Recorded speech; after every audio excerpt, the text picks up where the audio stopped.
دوران جمع‌بندی که الان داخلشیم یه شمشیر دولبه است. میتونه باعث بشه تو از خیلی از رقبات جلو بیفتی و کلا نیم سال دومو یه جور متفاوتی، جوری که خیلی نزدیکتر به ایدئال‌هات شروع کنی، یا برعکس اشتباهایی انجام بدی که زمین بخوری، اشتباهایی که دیگه غیر قابل جبران باشن، اشتباهایی که باعث بشن مجبور بشی قید امسالتو بزنی.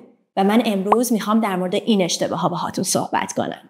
اولین اشتباهی که میتونی توی دوران جمع‌بندیت انجام بدی و باعث بشه نه تنها کل این دوران که کل امسالت خراب بشه، اینه که تمام تمرکزت رو بذاری روی تشریحی خوندن.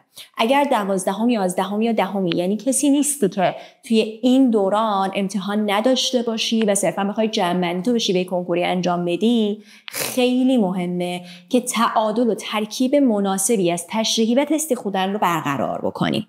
ببینین، من دارم میگم این دوران یه فرصت خوبه که تو از برنامه‌های امتحاناتت استفاده بکنی برای اینی که اون نواقصی که داشتی، اون نخونده هایی که داشتی، اون اشتباهاتی که توی موقع خوندن نیم سال اولت مرتکبشون شدی رو جبران بکنی. یه فرصت خوبه که همزمان با امتحاناتت توی برنامه‌ات برای هر فصل و هر درس نمونه سوال تشریحی کار بکنی و با این شیوه خودتو برای امتحانات پایان سال آماده تر کنی. من اینو دارم میگم که بگم منظورم این نیست کلا دوره تشریحی خوندن رو خط بکش. اتفاقا به نظرم تشریحی خوندن توی این شرایط به شیوهی که دارم بهت میگم و حفظ کردن نمونه سوالای تشریحی توی برنامه میتونه به نهاییات که بخشی از ورودت به دانشگاه، بخشی از تراز نهایی رو تشکیل میدن کمک بکنه.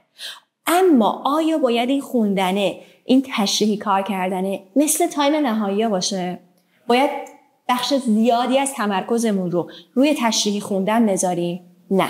اگر این که میخوایم یه اشتباه مهلک بکنیم و خودمون رو تو دردسر بندازیم. پس ببین، تعادل رو حفظ کن. میدونم خیلیاتون به واسطه اینکه فرداش پس فرداش یه امتحانی رو دارین، کلا تمرکز رو میذاری رو اون امتحانه، فقط همون رو میخونین. اصطلاحا ما بهش میگیم بقچه خوندن. بقچه‌ای میخونین، فقط همون درس رو کار میکنین، به مقدار زیادی تشریحی میخونین و اصلا کلا بیخیال تست دادن میشین، بیخیال تستی خوندن میشین. وقتی که موقع امتحانیه بیخیال کلا بقیه درسا میشین و این میشه اون عاملی که یهو بعد امتحانا به خودتون میارین و میبینین کل کنکورتون رفته زیر سوال.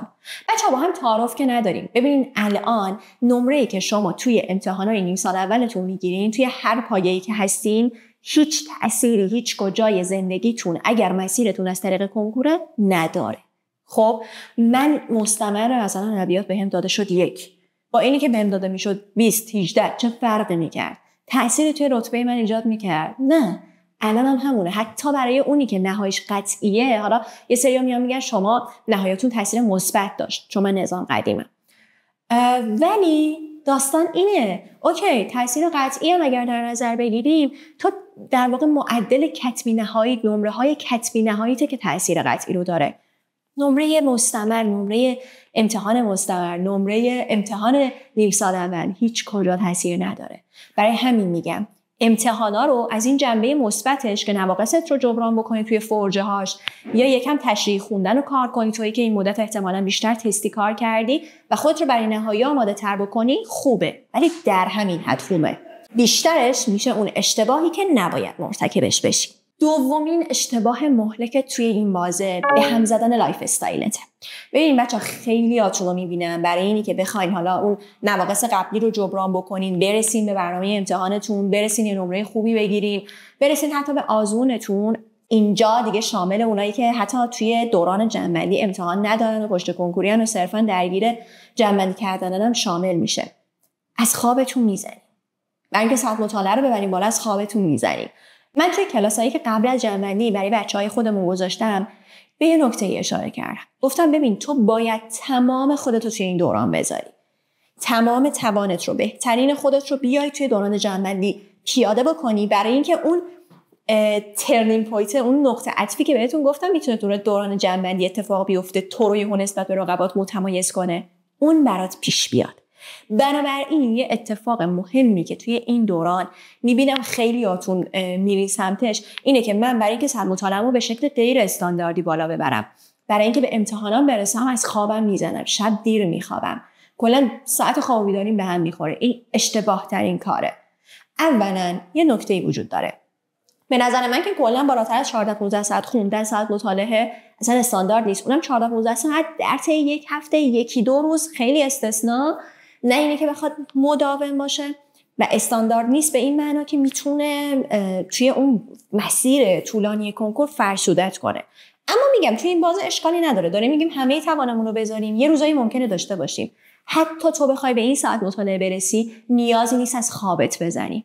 با یه سری مطالعه استاندارد، بازه مطالعاتی استاندارد، یعنی بدون اینکه بخوای 3-4 ساعت پشت سر هم بخونی، با خواب استاندارد میتونی اون 14 ساعت رو پر کنی.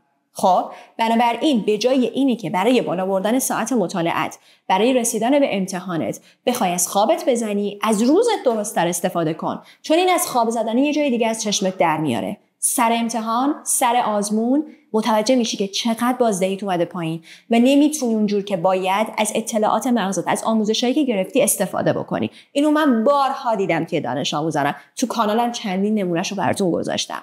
و نه تنها این موضوع توی همون قسمت برای تو تأثیر میذاره که حتی توی بازه های دیگه، یعنی بعد از این جمع‌بندی، بعد از دوران امتحانات، بازدهی تو رو آورده پایین و همه چیزو خراب کرده. سومین اشتباهی که توی دوران جمع‌بندی خیلیاتون درگیرش میشی، من اینو چون گروه‌های دانش آموزامون رو چک میکنم دیدم و گفتم باید بیام به بقیه هم بگم، شاید یه کسی خودش داره پیش میره یا حتی داره با مشاورش پیش میره ولی مشاورش خیلی به این قضیه دقت نمیکنه که توی دوران جمع‌بندی گزارش نوشتن رو بیخیال نشید. شما خیلیاتون میگین خب اوکی من که امروز باید فقط یه درس بخونم چون روز قبل امتحانمه، هرچند تو پرانتز بگم این اشتباهه، یا اوکی من که کلا 2 تا درس قراره بخونم، تا ظهر اینو میخونم بعدش اونو میخونم تموم میکنم دیگه اون گزارش نوشتن ساعت به ساعت که اینجا تا اینجا اینو خوندم، این تعداد تست دادم، بعدش اینو خوندم، بعد اون گزارش نویسی که داریم به صورت روتین که خیلی تاکید کردم داشته باشیم برای هفته ساعت مطالعه‌تون، اونو دیگه ندارین. میگم خب من که قراره بخونم، خودم هم میدونم که باید زیاد بخونم، پس گزارش نوشتنو بیخیال. این اشتباه ترین کاره، باعث میشه بازدهیت بیاد پایین، ساعت مطالعات بدون اینکه خودت متوجه بشی بیاد پایین. یعنی ببین تو گزارش ننوشتی، خودت هم متوجه نیستی، فقط میبینی داری نمیرسی، بعد نگاه میکنی میبینی این دانش آموز اصلا شاید توی دانش آموزی قبلش به صورت نرمال 10 ساعت 12 ساعت میخونده، کلا داره 7-8 ساعت میخونه، چون بازه هاشو نمینویسه، گزارشش هم نمینویسه، خودش هم متوجه نیست که داره کمتر میخونه، چون کل روز انگار درگیره ولی درسش هم تموم نمیشه.